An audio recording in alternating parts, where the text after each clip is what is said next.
What's up, everybody? Welcome to another show, Jammin with J Money from sportsbookraeview.com. Make sure you go to SBR Picks / NBA. Check out all the articles that we have over there on the website. Whatever type of sports that you like to bet, we have free picks over there. So go and check us out. Articles from myself, my guy Jordan Sharp, and my guy Junior Browne. What's up, Jordan? Everything good with you, brother? How was your day yesterday?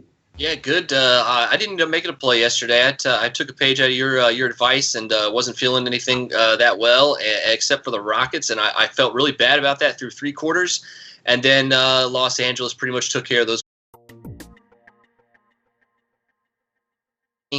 by not getting anything. Probably would have lost my only play on the day.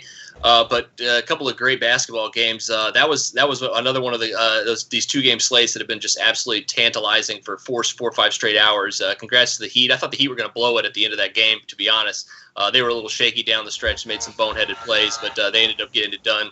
If you would have told me before the playoffs started that the Miami Heat would be in the Eastern Conference Finals, I would have accepted that. But if you told me they would have went 8-1 in that process, I would have called you crazy. But here we are.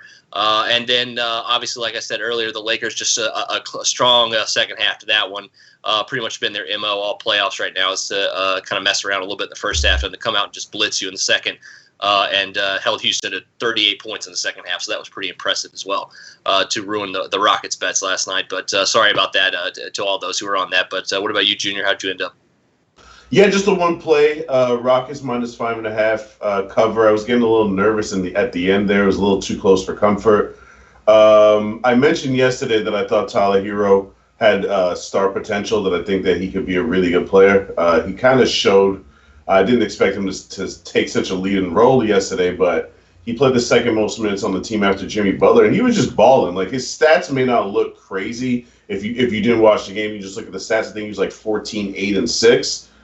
But there was a point in the game where we were basically watching Tyler Hero control the game. And this guy was in high school 2 years ago, so I was really impressed with him.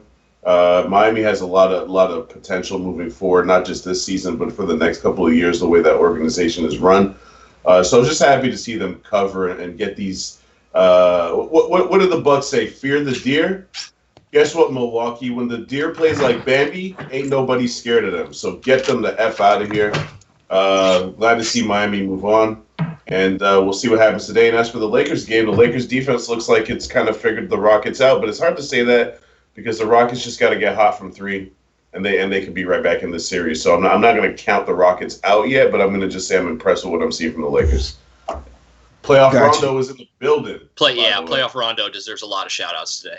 Yeah, playoff Rondo went off. I mean, I give some credit to the Lakers there, but for the most part, and Daniel House Jr. was ruled out right before the game. I think that made a big difference as well. But I mean, I'm still not so sold on the Lakers there. For three quarters there, they still couldn't control the Rockets. It was pretty much fourth quarter where they went on the run, opening up the quarter 17-7. That's pretty much ended the game right there.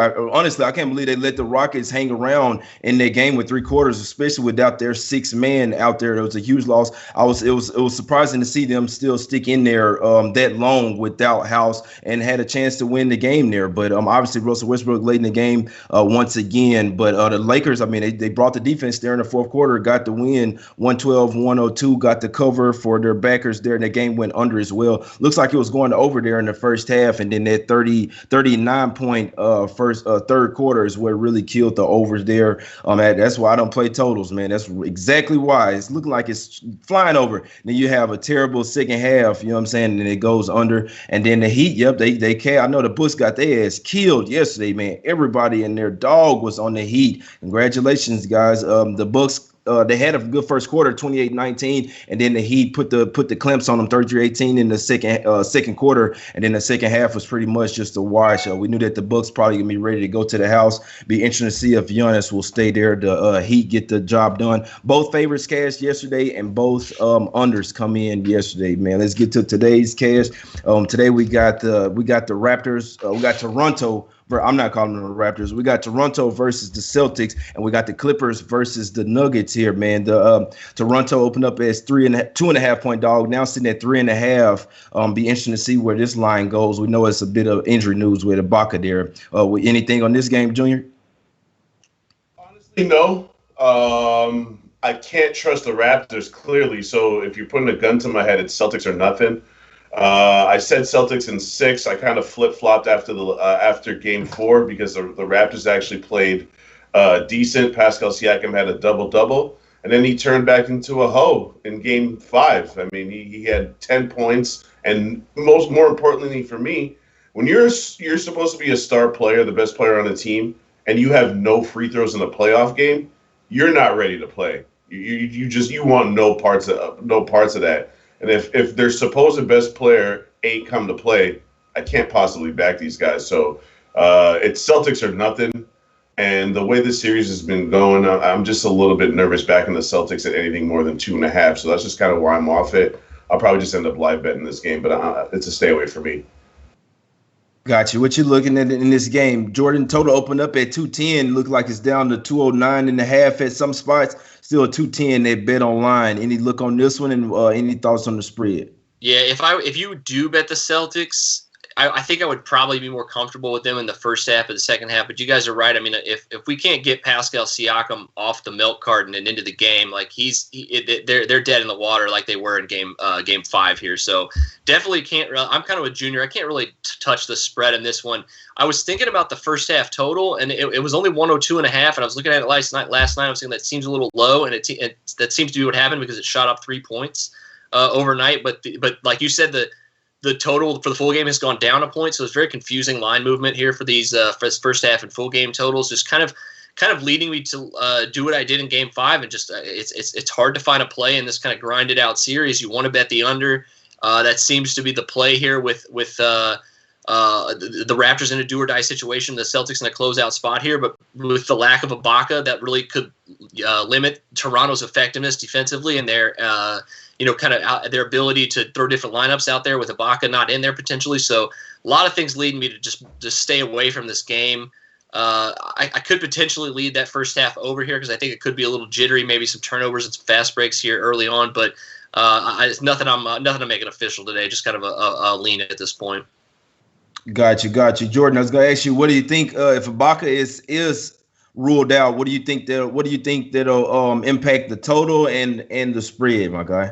I think it will definitely. The potential for the Ibaka news already baked in, and them thinking he's out. It could have been the move from 2.5 to 3.5. So I don't want to discount that, but I could see it touch 4 if Ibaka's ruled out officially. But the question is the total. I think is really where I go back and forth a little bit more because I think theoretically if Ibaka's out, I think that would really, really help like a Celtics team total over or something like that here. But the way this series has been played, I can't bet an over right now really if it's on a full game kind of type of line because you said it earlier in the open we were talking about last night.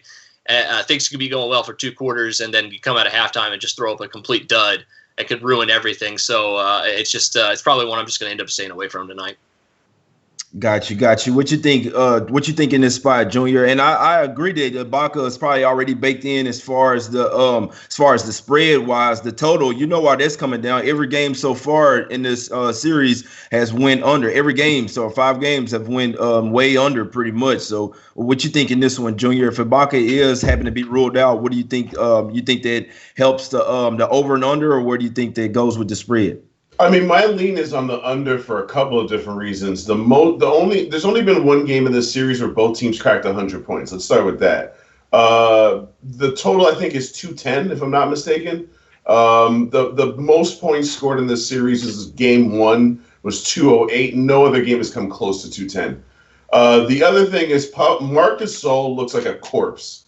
He can't run, he can't jump, and he's not making threes. So if now you got to give him more minutes and you lose Ibaka's ability to make outside shots, which opens up the paint and it gives driving lanes, I think this game is even more likely to go under. Now, Chris Boucher's probably going to have to get minutes if Ibaka's out, and you kind of don't really know what he's going to bring. But if I just have to guess, it's going to be defense. That's what he does. He's a defensive player. So I just think that with Gasol getting more minutes, in my opinion, that's a recipe for disaster for Toronto. As bad as the Raptors have looked, I still don't understand why Nick Nurse doesn't just put Siakam at the 5, everybody else on the wing, and just see how that goes for you, because it can't really go much worse. To answer your question directly, I think Ibaka being out actually plays even more towards the under than this game already does, just because of the fact that it's an elimination game. Got you. Yeah, they're definitely gonna miss his defense. But if you've been watching the games, Ibaka has been giving them a little. He's been giving them a lot of energy off the. Exactly. Yeah, he's been giving them a lot of energy off the bench. So I mean, Ibaka's averaged 12 points a game here in this. He's averaged 12 points a game here in this series. So it'll be interesting to see if he's in or out. He did lead the arena in a walking boot last game. So it'll be real interesting to see. Like I say, every game has went under, man. It'll be interesting if the Celtics can close it out tonight or if the Raptors can push this one to a game 7. Let's get to the next game, man. We got the Clippers versus the Nuggets here. Clippers open up as 8-point favorites. Total open up as 220. Sitting at 221.5 now. Any thoughts on this game, Junior? Yeah, so I always try to stay away from these huge spreads, but for the first time in the playoffs, this is definitely the biggest spread that I've taken in the playoffs. I'm going Clippers -8. I think it's foot on throat time. I was about to say it's shoe size. I don't know which size Kawhi wears, but whatever size Kawhi wears, that foot is going on their collective throats over there in Denver. A couple of different things that I've seen, but everybody's seen the same thing as well, obviously, is that the Clippers defense seems to have figured out the Nuggets offense, especially in these second halves. That's back-to-back second halves where the Nuggets have scored under 40 points and a half. They ended up winning game 1 because they scored 44 points in the first quarter. Game 3, they ended up winning game 2 because of that. Game 3, they kept it close for a while, though. So it's not like as if the Nuggets have no chance. I just think that if Kawhi has 2 subpar games, like game 3 he wasn't terrible, but he wasn't up to his normal standard, and game 2 he was terrible. You gotta take advantage and win both of those games. I just think that their ability to slow down Jamal Murray, Pat Bev, his minutes are starting to ramp up now. He played like 20-something minutes in the last game.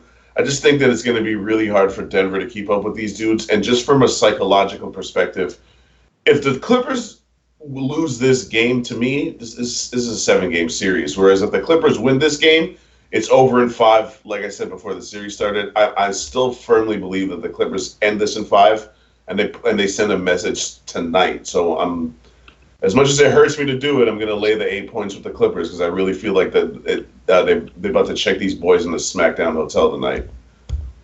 Gotcha. I can't trust the Clippers here. I thought the last game was going to be their SmackDown game. That's what really scared me. That was their bounce back game, and you still came out, didn't cover the first quarter or first half, and you pretty much had to pull away in the fourth quarter just to win that game. What you think about this one, Jordan? Do you think the Nuggets can keep it close once again, or do the Clippers send a message and smack them up by double digits? I see this playing out one of 2 ways. Either the Clippers come out and do exactly what Junior said and just step on their throats from the opening tip, or it kind of plays out the way we've seen these first 3, at least maybe not game 2 with the Nuggets having that huge offensive explosion in the first half, but Clippers they hang tough in the first half, and then Clippers come out in the third quarter and then put the proverbial foot on the neck. And it's probably one of the reasons why I like this play again. I cashed it in the last game, and I'm going right back to it again. I got the over in the first half, 113.5. For a couple of different reasons. I'm a little concerned about the pace of the first half of this last game, but I do think Denver at least has the ability to stay with Los Angeles. And if LA does come out hot, I think it could be more offensively than defensively, considering they've been about 8 or 9 points better defensively in second half so far in the playoffs than the first. It's an adjustments league. It's about coaching, and I think the Clippers have figured that out have figured that out in the second half after they kind of poke and prod a little bit in the first. And I think that could mean a little bit of a faster pace. We've already seen the Clippers play pretty fast throughout the majority of the playoffs in the first half. And I think their ability to not only play defense but force turnovers and get on the fast break and get quick shots off of turnovers potentially, or even just in their half-court sets, is going to put a lot of pressure on Denver, because the only way Denver is going to win this game is if they play with the lead for majority of the time and can ramp up their defense. If they let the Clippers get out to an early lead, like I think Junior's thinking they might, I think it's over. I think you're right. If that happens, I do like the first half over here. So I guess I am leaning towards the Clippers coming out hot early, but I think the Nuggets can hang with them at least for the first 2 quarters. Got you. Yeah, we've seen the Nuggets come out early. I mean, they have held with the Clippers. It seemed like they've had a little game plan versus Kawhi, forcing him to shoot the threes, clogging the paint, clogging the mid range. They forced him to shoot 1 for 6 from 3 in the last game. That's kind of why you see him struggle the past 2 games, and that's also why you see Paul George go off. It'll be interesting to see. Obviously, the Clippers are a much better team. I do think that the 8 points is a little too high in my opinion. The last game really scared me, where it's like where that's a real Clipper spot, and they still didn't necessarily come out all the way motivated. For me, I'm staying away from it, but me personally, the only way I can look at is the Nuggets. Like I said, that's the only way I'm catching the points in this one. The Nuggets know that if they lose this game, that the series probably over.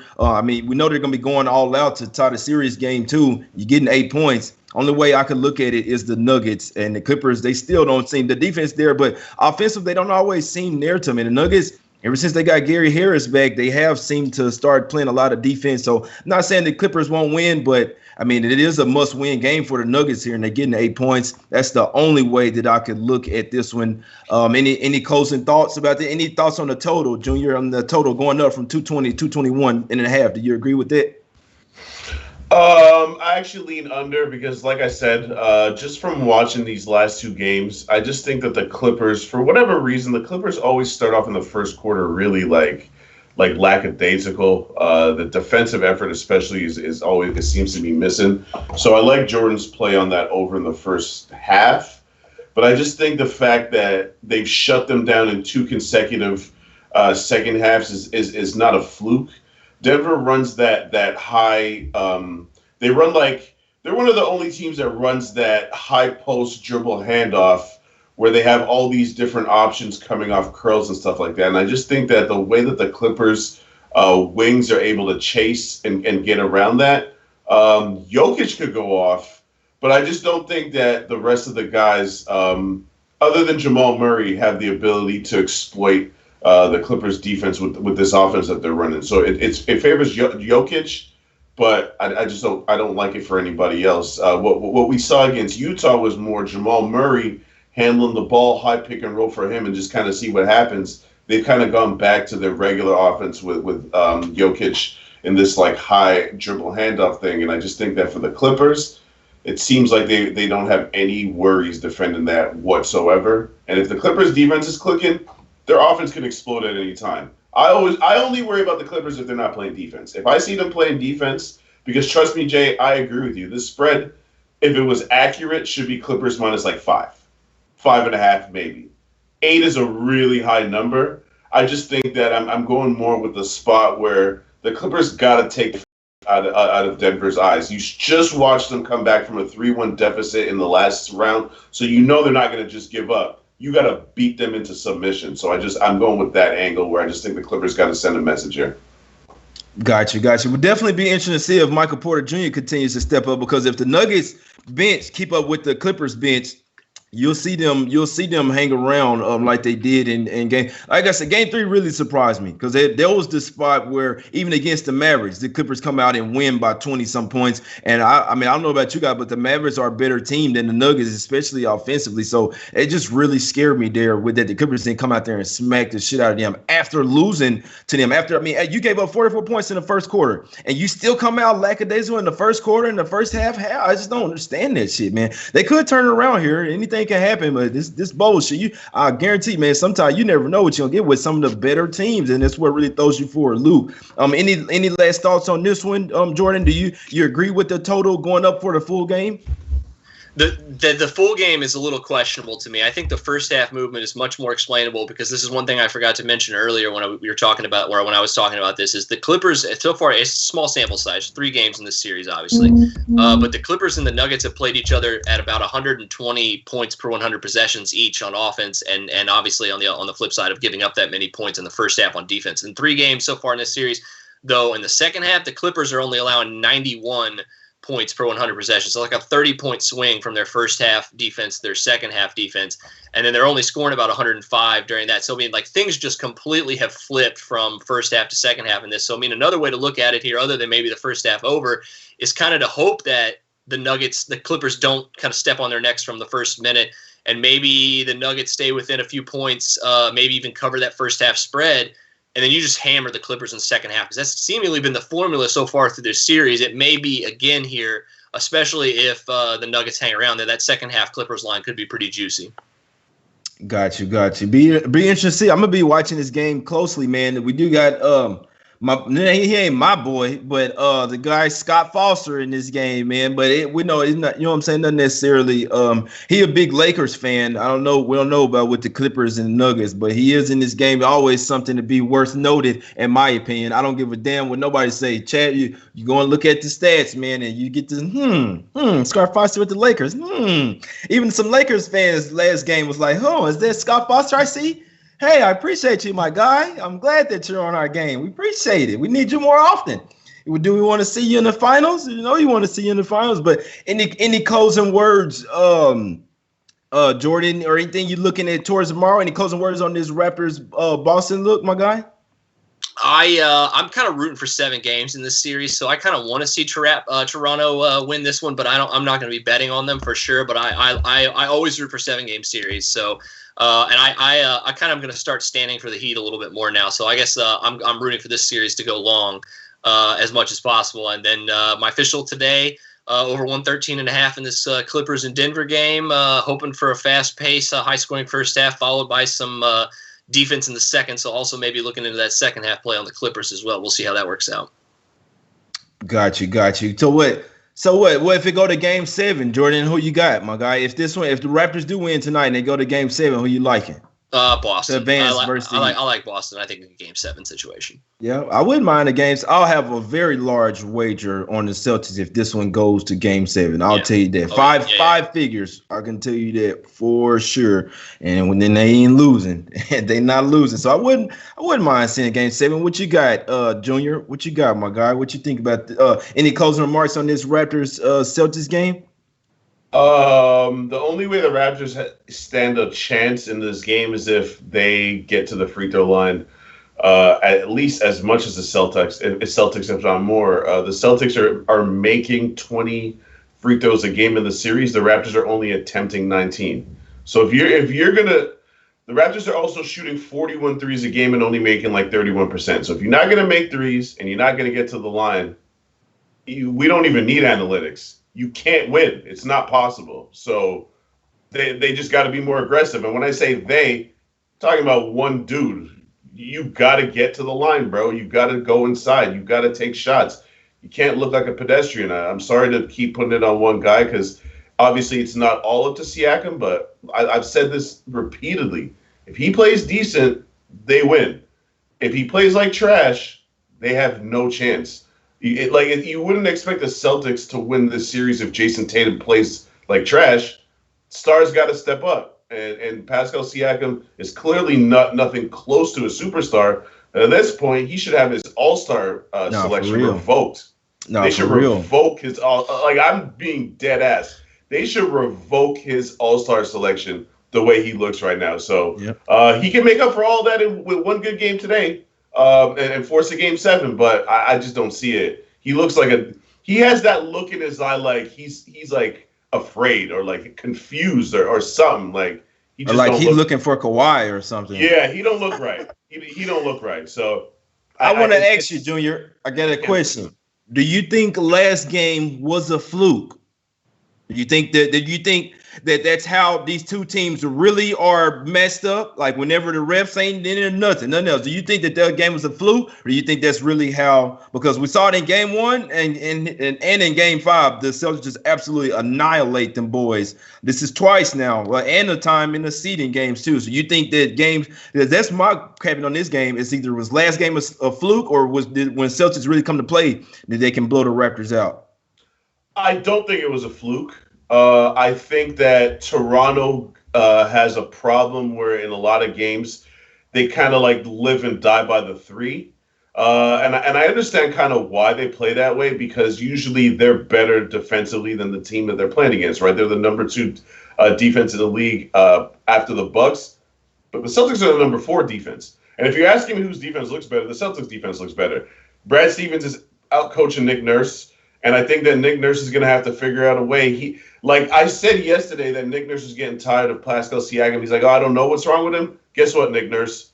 it's your job to figure out how to get him going. Mm-hmm. So I'm not blaming Nick Nurse, but you're gonna have to try something different. And in my opinion, how could the Raptors go wrong by putting Siakam at the 5? The Celtics don't got no bigs. I know Williams is a big, but he only plays like 15, 20 minutes a game. And if Williams can shut down Siakam and Siakam can't shut down Williams, I'm gonna send that boy back to Cameroon because I don't know what else to say other than that. Like they got to get something out of this guy. I'm sick of watching this shit, honestly. Yeah, honestly, I don't agree with the Siakam at the 5. I mean, Junior, be honest with you, he hasn't been playing well. If I was a Raptor or Toronto fan, I would say sit him. Like, because I mean, you don't want him at the 5 because, in my opinion, on the like as far they'll get killed on the boards then because I mean the way he is right now against Williams or Tice, I think they gonna have the advantage because we can't discredit Tice. He's been playing out of his mind this series. That's one of the reasons we used to discredit the Celtics. They don't have any big men. Tice is starting to step up, man. And they're not even playing Cantor at all. I don't think he has seen the floor this series. So it's pretty much Tyson, Robert Williams third. But I think Tyson pretty much stepped up into a nice little starting 5. And obviously they're gonna need, if they move on, they're gonna need him to bang with Bam Adebayo the next game. Not to say that I disagree with you, Jay, because Daniel Tice actually looks pretty good. He's getting way more minutes than we're used to seeing. But that's what I'm kind of trying to say at the same time. Pascal Siakam is bigger than Daniel Tice, dog. Daniel Tice is not bigger than Pascal Siakam. So if you can't hang with Daniel Tice, then go sit your ass down. It's that simple to me. The way that they playing right now, I'm taking Tice over Siakam because at some point you gotta don't look at the name or the number on the back of the jersey. You look at how, and that's how when it comes to capping, and it doesn't look at the name on the front either. We're looking at what's happened. Yeah, exactly. We're looking at what's happened here recently. And recently, I'm sitting Siakam ass. I don't care. Boucher, somebody else is getting in there. Hollis Jefferson. Is Rondae Hollis Jefferson hurt, guys? Jordan, is he hurt or what? I don't think so. I just don't think he's been in the rotation.